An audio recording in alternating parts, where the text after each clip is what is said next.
जोङो नव youth welfare फेमिलिया दिनै सेकादानि एमइ स्कुलाव मोनसे जोंनि जवाहर नवोदय विद्यालय सेलेक्शन टेस्ट जे 2021 आरो 22 बिनि बागै जोङो फर्म फिलआपनि बा एवेयारनेसनि केम्पिं खालामनो फैदों।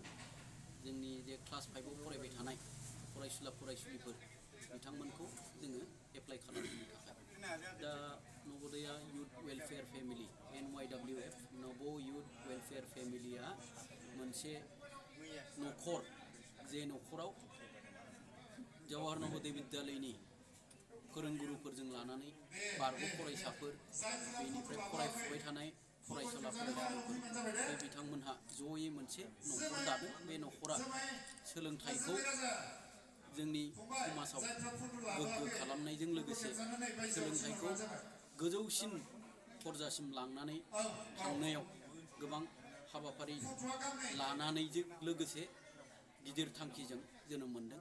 बेजों लोगोसे जोंनि हेल्थ बा सावस्रि बिफान बा गेलेनाय स्पर्ट्स बिफान बा गुबुन गुबुन जोंनि समाज उन्नति जानाय समाज जौगानाय बिनि थाखाय हाबाफारिखौ मावलांगोन। बेजों लोगोसे जोंनि समाजाव साफा साफा अलंबार हाथरखिनि गोनांथि दं। बे अलंबार हाथरखिफोरखौ जोङो खना खनला मोनफ्रोमबो दिगनिफ्राय नागिरनानै जोङो साफा साफा बिथांमोनखौ हिउमेन रिसर्स एबा सुबुं सम्पद खालामनो थाखाय NYWF आ हाबाफारिखौ मावलांगोन। गोजोन्थों।